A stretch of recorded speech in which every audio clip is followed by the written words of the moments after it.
Omni Talk's Retail Fast Five. Today's episode is brought to you in partnership with the A&M Consumer and Retail Group, Avalara, Miracle, Own It AI, and Sezzle. Ranked in the top 10% of all podcasts globally and currently ranked the #1 podcast in all of retail by FeedSpot, the Retail Fast Five is the podcast that we hope makes you feel a little smarter, but most importantly, a little happier each week too.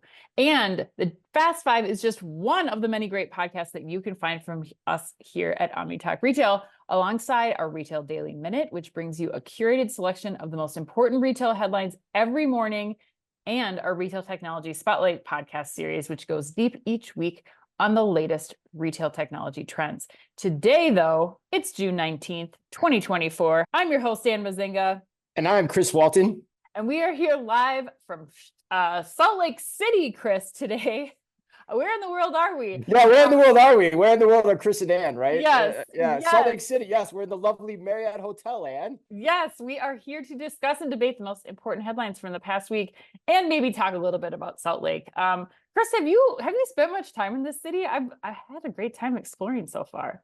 I used to spend a lot of time here as a kid, like in the 90s, because my aunt has lived here for 20, 30 years now. We used to come up and visit her a lot. She lives in Sandy, which is just outside of Salt Lake City. And we used to go skiing with her because my uncle was on ski patrol at Alta. And so yeah, I spent a good bit of time here. It's changed a lot in 20 years. I was out downtown cruising around yesterday, and man, I had some really good food, some really good drinks. Nice. Yeah, what's your take on it so far, though? I mean, well, my childhood best friend lives here, so I got to go and check out her family. And like, I always like to, when I go to a city, be able to like have a real experience of somebody who lives here and really get to know the city. So it was so fun. I totally like soaked up all the ski culture, and now I might, need to move ski here culture. temporarily. Now you want to move here versus San Clemente? Yeah. No, not yet. Not yet. Not that far. That's a bridge too far. Maybe like a winter place, Chris. Someday when we're like, we're kicking out, like my favorite phrase from one of my friends who live here last night. She's like, the billionaires are kicking out the millionaires in Salt Lake City and Park City. So there is a lot of momentum here. I don't know that we're there quite yet. Oh my God. Yeah. We gotta shill a few more podcasts for that to happen. And yeah, my God. Yeah. But we're also here at the Outdoor Retailer Conference. That's why we're here. We're here courtesy of Avalara. We're going to their party with Big Commerce later tonight. We're going to be live streaming from there. So thanks to them for sponsoring the Fast Five, and thanks to them for sponsoring us and our work here at Outdoor Retailer too. I'm excited about this show. I've got my Outdoor Retailer garb on too, and I don't know if I brought back the baseball hat today, and You're looking nice and sun-dressed out too, because it could be hot. We're going to be outside live streaming, which is a new thing for us. A lot of technical ramifications when you try to do things like that, but we're going to give it a go and see what happens, right? The theme is summer camp. So it's going to be very interesting that you are just donning a baseball cap and I am wearing a dress. So we are clearly very prepared for summer camp. Right. I got to protect the head, and the head is very exposed right now, given its recently shorn status. All right. Well, should we get to today's news? Yes. All right. Well, today we've got news on TikTok going after Google and also Amazon before it with image search, Instacart plugging into YouTube shopping ads, McDonald's calling it quits for now on automated order taking at the drive-thru. Rajen Raval of Microsoft will stop by to give us 5 insightful minutes on improving supply chains with AI. And we also are going to close with a story on how adults are buying more toys for themselves than they are for preschoolers. And that headline ad is not nearly as dirty as y'all think. So stick with us, stick around. You're going to want to hear that one. It's a fun headline. But we begin today with the return engagement from Kohl's, emphasis on return. And yes, headline number 1, Chris. Kohl's has introduced a new return drop service at stores nationwide. According to Retail Dive and through a partnership with Narvar and Inmar Post-Purchase Solutions, the retailer will now accept returns from brands like Carhartt, Hanes, and Levi's at its more than 1,100 stores. So after initiating a return process, shoppers can choose Kohl's drop-off, similar to what you are doing on Amazon now. They receive a Narvar-generated QR code that they can then bring with the item to a Kohl's location. No box, no shipping label is required. So Chris, we're going to talk about this. Like, I want to get your thoughts on it, but it's also intern season at the A&M Consumer and Retail Group. So A&M CRG, they put their best interns Kaylee Brecher and Peter LaRue. I hope I said their names right. And they are asking you, they're putting you on the spot this week, Chris. They want to. All right, bring it, interns. They want to know. Generating foot traffic is obviously key to the game in retail if you have strong attachment to the traffic driver. Is expanding return services a smart cheat code for Kohl's? Or do you worry that Kohl's is spending more time thinking about returned items flowing in their doors than sold items flowing out? Great question. Oh man, that is a good question. And you know what the dead ringer is for it being written by the interns too, versus like Chad Lusk or David Ritter or any of the cheat our code? friends? The cheat code. Yes, the cheat code. The use of cheat code. Yes, 100%. 100%. I think it's a great question. And I mean, quite frankly, I detest this strategy, Ann. Like I detest it. And I think it gets to what they're asking, which is like, you need to be focused on what you are, and you're a retailer. We were talking about this on the plane yesterday out here. We talked 2 weeks ago about, what is Kohl's reason for being, right? Like their sales are awful, yet like places like Ulta are saying that the Sephora stores inside of Kohl's are hurting their business, but yet that's not helping Kohl's, overall sales at all, so to speak. So I have ambassaded him at the time for being like a small mall, like trying to do all these shop and shops without any point of view. And now, honestly, it seems like they want to be a post office more than they want to be a retail store at this point. But at the end of the day, who my heart goes out to the most, Ann, are the store associates, which gets at what is inherently in the A&M question from the interns, which is now those poor store associates, they have to handle returns and customer service issues like they're a UPS store. And the customers that they're having to handle those issues for, they're not even purchasing Kohl's products. That's not what's bringing them into the store potentially. I think it makes their job just absolutely thankless. It makes them, it's going to be harder to inspire them to get behind what Kohl's is, which is an actual retailer that sells stuff. So I don't like this at all. It seems like just a desperate move in a move that could be done, but you got to get your house in order first, way before you go this route, I think. What do you think? Okay, I'm going to take a little bit of a different spin on this because I I'm surprised.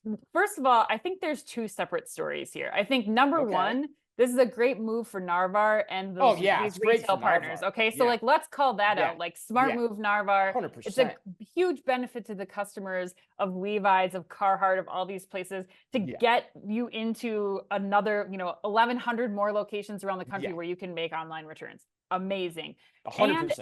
And no disagreement whatsoever, Ed. And as we saw with the 24% increase in traffic with Amazon returns, you are going to get more foot traffic into a Kohl's and potentially to like Sephora and to a Babies R Us, potentially. Okay. The other thing here, your staff is already well versed in how to take these returns. So I actually think it's kind of a smart play on Kohl's behalf because they are just fully utilizing that so that it is packed with returns the whole time. Now, where I think Kohl's needs to be thinking about, and we don't know like any details about this, at least I don't, and please listeners, if you do, let us know. Like, I don't know if if Kohl's is getting any cut from the returns for like hiring more people so that they can process some of these returns more quickly, or that they can do that. Yeah, some incentive, hopefully, right? There's hopefully something that they're making there, not enough to make this like the new Kohl's future strategy. But I do think like it kind of makes sense to me to just max that out and go to capacity, especially because you train your employees on how to take returns. Taking returns is far less of a I would say like skill set than trying to sell somebody a small electronics item or bedding or doing something throughout the store. Like I think that this actually might be a good way to get traffic, but what you do bring up that I think is still very relevant is, okay, so Kohl's, if you are going to be a mini mall, that changes your entire business model. Like what happens? I don't just feel bad for the people in the stores. I feel bad for the people at the headquarters. Like what is your job anymore? How are you, like, there's no support for you to be creating new brands or to like coming up with new product strategies because nothing's like, there's no emphasis on that. It's all on the real estate play or like getting more shop and shops in there. So that's what they're tasked to do, I guess, I guess, but like, then you're changing your entire company. So I think Kohl's, you need to get your poop in a group. I'm not hating this whole like move from Narvar. Like I actually don't hate that. I think it's kind of smart to get traffic in, but then you still have this underlying problem of like, what do people do once they get in the store? All right, you said a lot there. So I'm So I think like I love the move from Narvar. It's a great move from Narvar. I just don't think Kohl's is the place I'd be doing this because I don't think Kohl's as a retailer has its house in order to the point where this is going to be long-term successful. Your point about the store associates are already taking returns. Yes, they are for Amazon products and Kohl's products, but that's a very different training process when you start taking returns from other retailers too. Like you have to learn how to evaluate the returns and their return policies and all that kind of stuff that goes with it. Maybe it's not that complicated, but it's still an additive understanding that you have to have as the sales associate that's doing that. The other part of it though, that I think is also concerning is where does it stop? Like how many people do you keep taking returns from? And where do you start housing all those returns while you're running your own retail store and you're trying to figure out how you do all the omni-channel capabilities like ship from store, buy online, pick up in store, curbside pickup? Like that's just going to become a mess operationally. And again, becomes a thankless job. So I don't know. You didn't convince me. It's a different business model. It's a totally different business model. That's the key thing here. Like Kohl's, what are you doing? Where are you going? Yeah. And do you have the space to do this in your stores? Your stores are already pretty small, relatively speaking. So, all right. Headline number 2, TikTok has brought image search to TikTok Shop. I can't wait to talk to you about this one. According to TechCrunch, the company confirmed that it's testing the ability for users to take or upload a photo to find similar products in TikTok Shop. The feature, which was first spotted by ex-user Jonah Manzano, shout out to Jonah, is available to all users in the United States and Southeast Asia. Users who have access to the new feature will see it in the form of a camera icon in the search bar in TikTok Shop. Now, Anne, I want to let the audience in on a little secret here. And you are, and I say this without the slightest bit of hyperbole, the single biggest image search fan possibly in the world. Yes. So what is your take on this move? And should Google be scared? Those are my 2 questions for you. Okay, well, I'm going to start with the second part. I don't think Google should be scared, but they have to be prepared because I do think that this is going to start impacting, we already heard from the Google executives that TikTok is stealing search from them, especially from the younger generation. So I think that this is just another like tool in the TikTok toolbox to help find that product more simply. I think there's still adoption curve that we need to get over for, like with Google Lens or TikTok Lens or anything like we still have to get more people familiar with it because I think I get so excited about it because nobody knows about it still. And there's still of it. And it's working better, right? It's working better than it did when Amazon debuted it like 8 or 9 years ago, right? So like, much. You've been using it a lot. Yeah. And you're not limited to the catalog set of just Amazon, of just, when you use it on Google. Right. So, And I think that helps with Google, but it also helps with TikTok. Like, I think now that I tested it yesterday, I held it over a ballet flat that I was wearing. What I think is going to be the most impactful about this, Chris, and where I think you're going to get the most adoption is that it actually was really good at finding dupes. So I had like a ballet flat on and in TikTok shops now, you're still somewhat limited. You have some big brands that are on there and some higher end brands, but you also have like, here's the, Shoots ballet flat. And here's one that we're selling from X retailer that looks and acts exactly like that same ballet flat, but it's $20 versus $90. So I think that's where this could start, especially for that younger generation with a lower like price point that they're going after. I think that's where this is really going to take flight. Yeah, that's a great point. It's also a value play too. Like it's kind of like the evolution of e-commerce in general. Like, search, in Google particularly, you searched items and then you could see all the things that are available and the relative prices of each of them at different places. Now you can do that inside of TikTok and also see all the dupes that people are selling through those channels. So that's a really interesting point. I don't think I have much to add beyond that because you are the aficionado when it comes to this topic. But I mean, we've long loved image search. I mean, ever since, like I said, Amazon debuted it, I think in 2015 or 16 in their app. It was the very first video we ever shot for OmniTalk, sitting inside a Starbucks. We image searched a Starbucks coffee bag and showed that you could buy it on Amazon. We did it in Macy's story too, and Macy's made us take it down because they were so pissed about it. But I think there still are some issues for it to catch on. So one you talked about was user adoption. And I can buy the argument that younger generations or even hip Gen X moms like yourself will eventually be into this. And I say that with all the most esteem possible, Anne. And then of course the second piece is the quality of the search results, which gets complicated in apparel. but that's going to correct itself over time. And it sounds like from your user experience that they've done a pretty good job of that already. But third and most importantly is the product catalog, right? Yep. Do you have the products that you're looking for in your product catalog? And like we talked about with the TikTok story a few weeks ago, that was fundamentally the issue here is how many retailers, when you want the product that you're actually searching, the brand name that you're actually searching, does TikTok have that available, or does it just make the process more frustrating? But so with all that said, I think over time it'll catch on, and it's going to be fun to watch and see how long it takes. In the meantime, go out and use it, everybody. On whatever platform you want. Google buy Lens, those dupes. That's what TikTok Ad's saying. shops. Buy those dupes. I'm not saying buy the dupes, but no, go out and use it. It's amazing. All right, headline number 3. Instacart has plugged retail media data into YouTube shopping ads to fuel offsite brand growth, Chris. According to Grocery Dive, YouTube viewers will soon start seeing messages from brands like Clorox that are targeted using Instacart first-party shopper data and include callouts to jump to the grocery delivery platform to place your orders. The news was announced as part of Instacart's presence at the Cannes Lion Festival, celebrating international creativity and people getting drunk on boats. Did you say that right, Ann? I gave this headline purposely to you because I did not want to have to say Cannes Lion or whatever it is. Yeah, I still can't, I honestly cannot believe this is still a thing in 2024. But everybody enjoy your champagne and your French yachts and gambling and all the things. Chris, what do you think about Instacart? Oh my God. I'm still trying to digest your hot take on Cannes. Wow, or however you say it. I never know. Okay, back to the headline. I think this is smart. I think it's a smart move by Instacart. I think the brands are going to love it. It allows them to go direct without shipping themselves, which is a big win for them whenever they can do that. And we've talked to people like Anton Vincent at Mars, who they're thinking about things in this way. Yeah. So second, I think the Instacart shoppers are likely to convert higher through tactics like this because they know they're going to get the product quickly and they'll get it directly from Instacart. So that's a win-win all around. Mm-hmm. But so then I ask, okay, what do the traditional retailers need to do about this? And I say, fear not, traditional retailers, because you can do this too.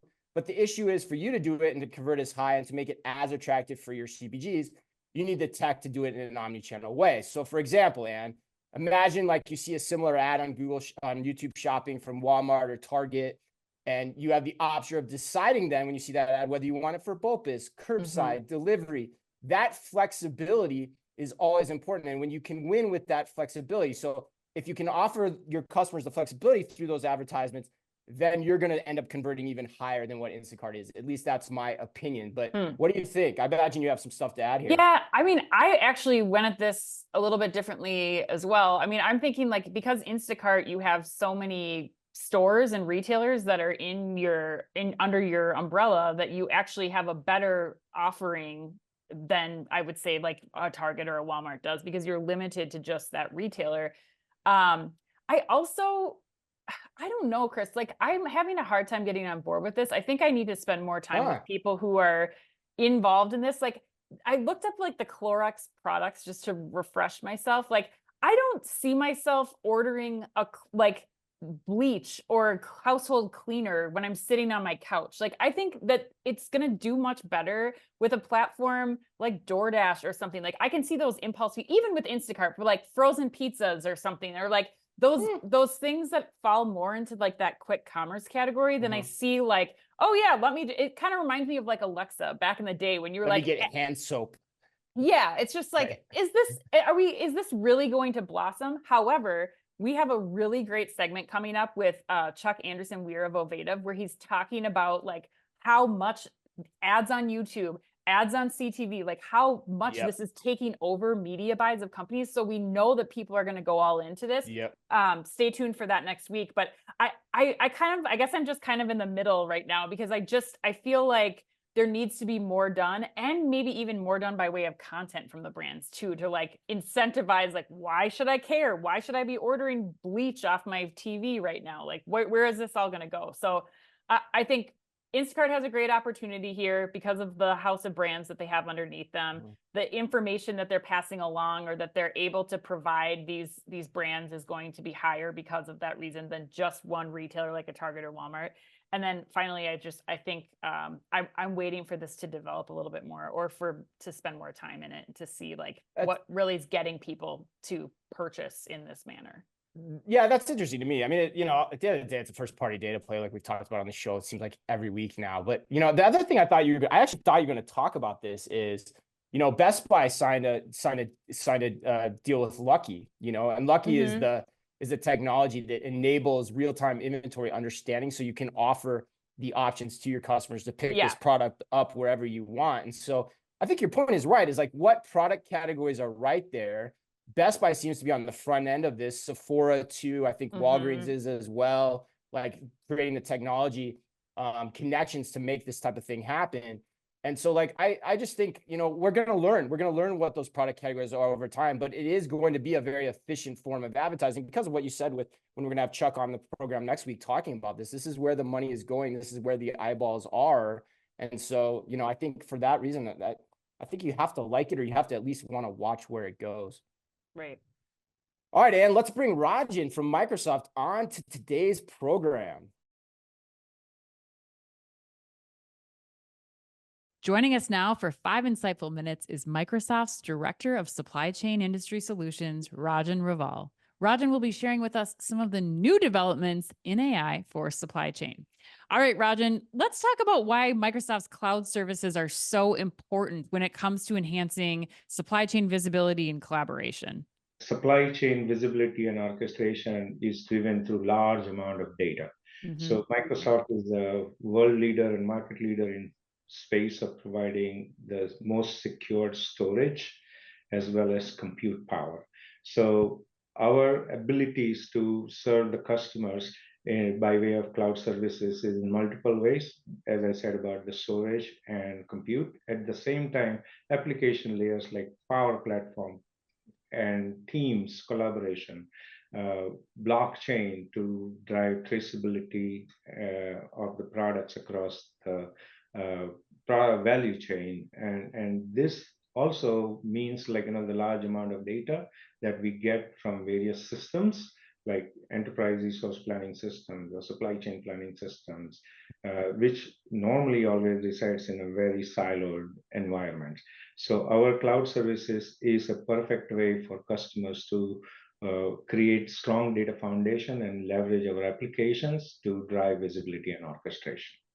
Explain for our audience, what is Copilot, and what role does Copilot and AI play specifically in Microsoft's supply chain solutions? I got to figure you're one of the best people we could possibly ask that question.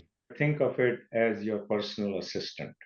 Okay. What you can normally would want to do it as a human, but you lack the power of or access to the information that you can do it in a rapid way.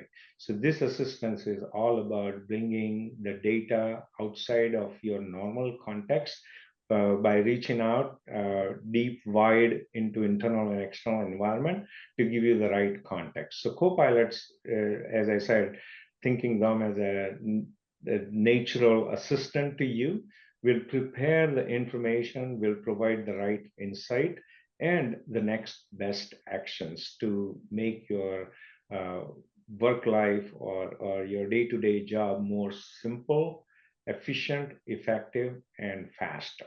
How is Microsoft helping also connect the supply chain stakeholders? Data resides in multiple systems and they are often siloed. So enterprise systems wants to execute, where is my order, where is my shipment, where is my truck. Mm-hmm. The planners wants to know where and how much I need to deploy or ship. So how to bring this data together if this processes are not working in synchronization. So Copilot comes in and say, you are trying to ship this, but you can't do this because there are activities happening which may prevent you to do that. So this information becomes more contextualized and instantaneous for people to act quickly on it. So that's all about that large language model which our technology brings, so that every user can contextualize their piece of work with the rest of the activities on which they are dependent on. What are some real life examples of supply chain professionals at a retail organization being helped with their problem solving and their decision making by way of Copilot and the tools that Microsoft deploys? So think of it, my work life if it is 50% doing my job using the business data, 50% of that is also create, communicate, and collaborate with that data. So the Copilot is going to help me do that more effectively. If a retail store is running low on the inventory, and if that information is to be shared with the warehouse or a distribution center which should fulfill that product to that retail store, how do you best do that? So if these two entities are not connected and co-piloted, I would call it, Right. it will take its own time, and there'll be a lot of back and forth. But think of it in a future state where both data from both these entities is shareable and is allowed to be contextualized. In that case, they will be just like a normal chat between the two of them to say that, hey, I am running low on this product. What can you do for me? And then we'll say, oh, you can do that for me because you cannot do this from this center, but you can do it from that distribution center, which has enough of product which can be shipped to you. So why don't you connect with the manager of that distribution center and get the product what you want? So the Copilot will help you find out additional options to resolve the situation, which typically would take longer for you to solve. So yeah, it probably makes it a more objective process too. All right. Well, thank you, Rajen. Thanks, Rajen.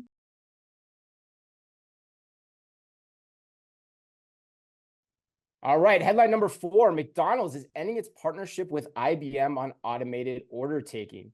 According to Restaurant Business, McDonald's is ending its 2-year-old test of drive-thru automated order taking, also known as AOT, and not AOC, but AOT, and plans to remove the technology from the more than 100 restaurants that have been using it.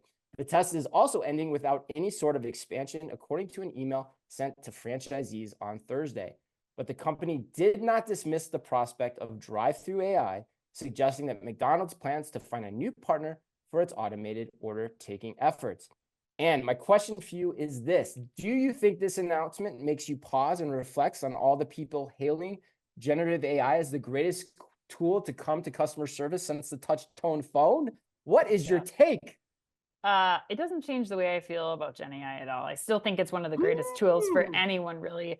I think this is more a function of just AI tech changing very quickly. I mean, in 2 years, like the things have catapulted ahead of where they were, and I think that it's really important for brands and retailers. We heard this from a lot of brands and retailers at Commerce Next last week, at Shop Talk Europe the week before. Like, can you really make future-proof investments anymore? And I don't know that with AI changing things as quickly as it is that you can. So I think kudos here to McDonald's because they are doing that.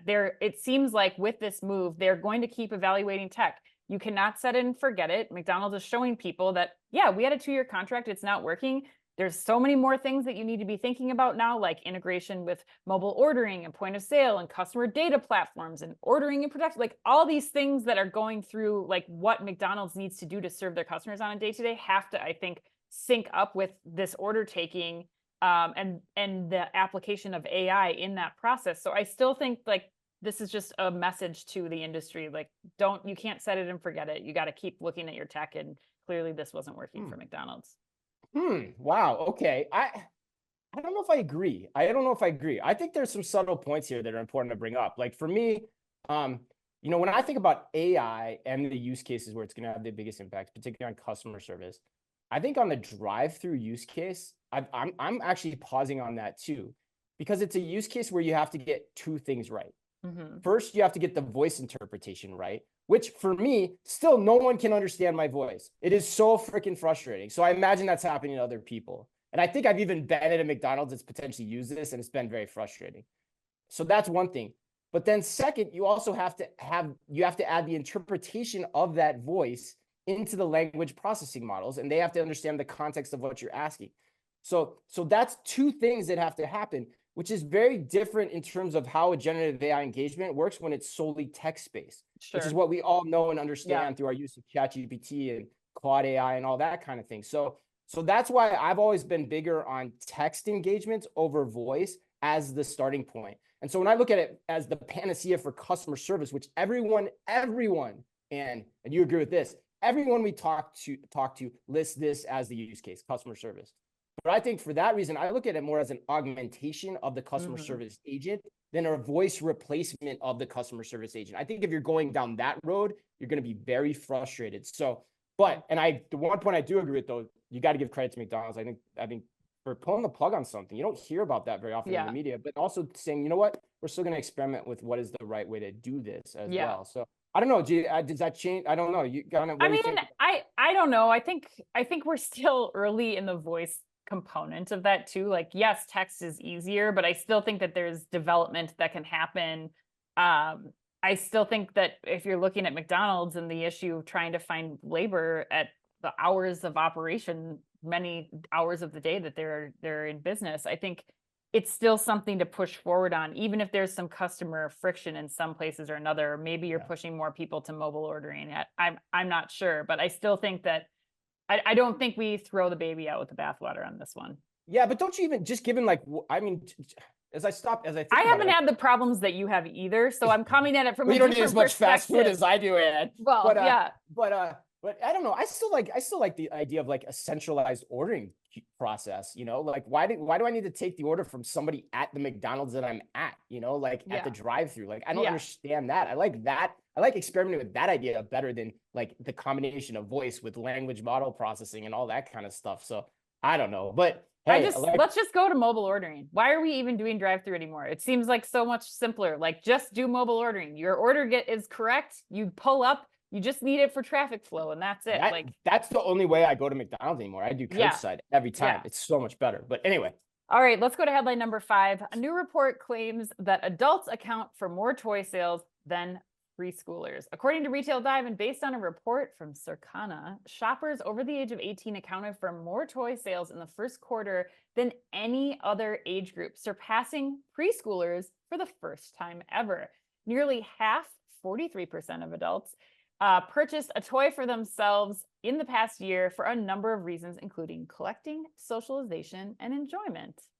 The pandemic pushed a surge in nostalgia that ultimately led to increased toy sales, and this segment continues to, quote, be an opportunistic area, end quote, according to the report. Chris, I feel like we're going to be going to you on this one, but you clearly represent 43% of adults who are purchasing toys for themselves. What are your thoughts on this? Well, and first of all, I resemble that remark. I will say that out front. And I will willingly admit that I added to the statistic this year when I purchased the Maximilian from the Black Hole action figure earlier this year. Yes, I will say that again. Omni Talk fans. Even Gen AI can't help me understand what the hell you're talking about. No, but I will say that sentence again. I purchased a Black Hole action figure, Anne, for myself. Yes, but the next question that this Where is it? Where do you keep it? In my house. I don't know. I'm kind of, like on a shelf? Yes, that was what I was asking. Yes. No, I knew. Yeah. But the more important question for this, or the more important question for me with this story, Anne, is if I'm a retailer and I'm selling toys, which there aren't that many retailers selling toys anymore, if you think about it, like large scale US chain retailers. What do I do about this, right? Do I start shrinking my preschool toy section and put more adult toys, like, you know, action figures from the Black Hole into it? No. I don't think you do either. No, I don't. I think, you know, if I put my merchandise hat on, I think you lean into this trend digitally till the cows come home. You take a page from Best Buy drops, from Nike, you partner with the toy companies to get exclusive toy drops. People will line up for things like this, and the race. And when I really step back from it, with headlines like this, the race is on between Target and Walmart to see who can out merchandise the other one better and work with the toy companies to create the most compelling things here coming towards the holiday season. Because man, look out! If the smart merchants get behind this, this is going to be fun. Yeah, especially when your brands are already doing this themselves. Like Mattel Creations is a great example of this. I mean. I was still surprised by this headline, even though, you know, we talked to Sanjay Luthra at Mattel Creations at World Retail Congress. I interviewed him again at Shop Talk Europe, and he that's their whole market now is like kidults, like these people that are investing in products for themselves. They're partnering with like very chic brands like Off-White and Gucci to do like a Bratz collaboration doll with Off-White and a Gucci Hot Wheels car. Like, it's taking this nostalgia from our childhood and it's bringing it in with brands that are very relevant and precious to us today. And so I think they're already going to do it. They're marketing this product so well. They are producing it to order, like you said, with a drop process. So it's like there's no overage here. They're only producing limited numbers of product. So they got a handle on how to operate this business. And if you're Target or Walmart or Toys R Us or any other toy manufacturer, and you're not thinking about how to target this audience right now, those brands are going to do it themselves and you're going to be left in the dust. Well, that's the key point too, Ann, is like the economics of selling this stuff affords you the ability to go direct more so than toys that are sold everywhere at the same price, because you can put the margin into them and you could probably even get people to pay for the shipping costs too, or figure out the right pricing model for that. So that's actually a really good point, because the smart play by Mattel and Hasbro and all the other toy companies, and there's some niche toy companies too, if you follow the Star Wars industry, they can take advantage of that and probably keep a lot of this volume for themselves if they start investing in their e-commerce sites the right way, which I bet on some of those sites, man, they lag behind in a lot of ways. So there's a lot of room for improvement too. So, all right, let's close the show out. This has been a great show. It's been very quick paced and fun.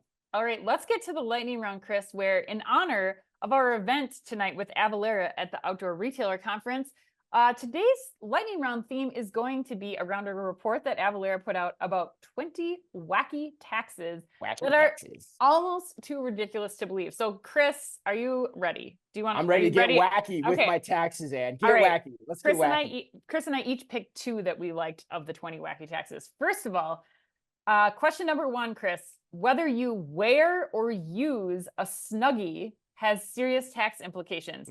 I want to know, would you say that a Snuggie is a blanket you use or a garment that you wear? I would say that a Snuggie is a blanket. And why is that important, Ann? Because if you, like in our home state of Minnesota, there's no sales tax on clothing, but there is sales tax on blankets. So if you said a Snuggie in Minnesota was a garment, which absolutely not, that is not a garment. It is definitely no one's wearing that out. You could avoid the tax.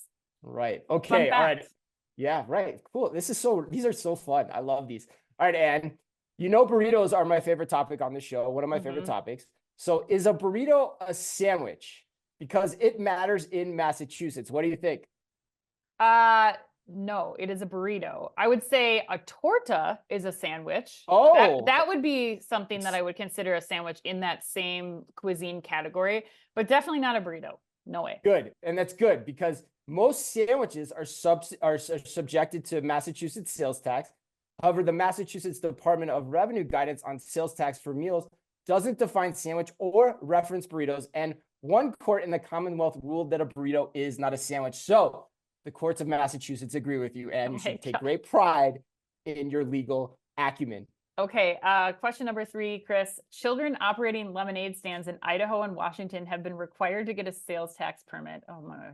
You got to be kidding me. Seriously? They've got to charge sales tax on their lemonade sales and remit all applicable sales taxes. I guess this is part of the life lesson. Kids in Colorado and Texas have had lemonade stands shut down by the police. Oh my God, for not having the proper permit. Wow. Chris, my question is actually not around sales tax for small children, but what do you think that the current sales price for a glass of lemonade should be? Because we just had an art fair in our neighborhood and there was lots of kids with lemonade stands. And let me tell you, those prices were all over the board. And I have a good idea of what I think of that lemonade. Right. We're talking handmade lemonade, not like a bottle of water or a bottle of lemonade. Handmade lemonade. Yeah. The quote of the show is small taxes for children. Like, that was great. I'm going to be very resolute on this one. I think $1. If you're trying to get me for more than $1 on a thing of lemonade, like you're gouging my eyeballs out. Like, what do you think though? You sound it's clear you live on the Edina side. It should be less than $1? Yes. Who has change? I don't care. It's a Dixie cup. I guess that's true. But I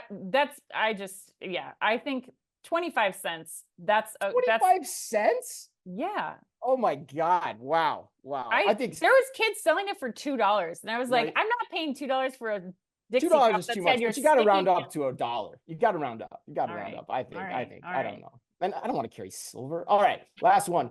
For tax purposes, which of the following are candy? This one blew my mind. M&M, Twix, and Red Vines. Which of those three are technically candy, Ann? Aren't all of them candy? No, they're not, Ann.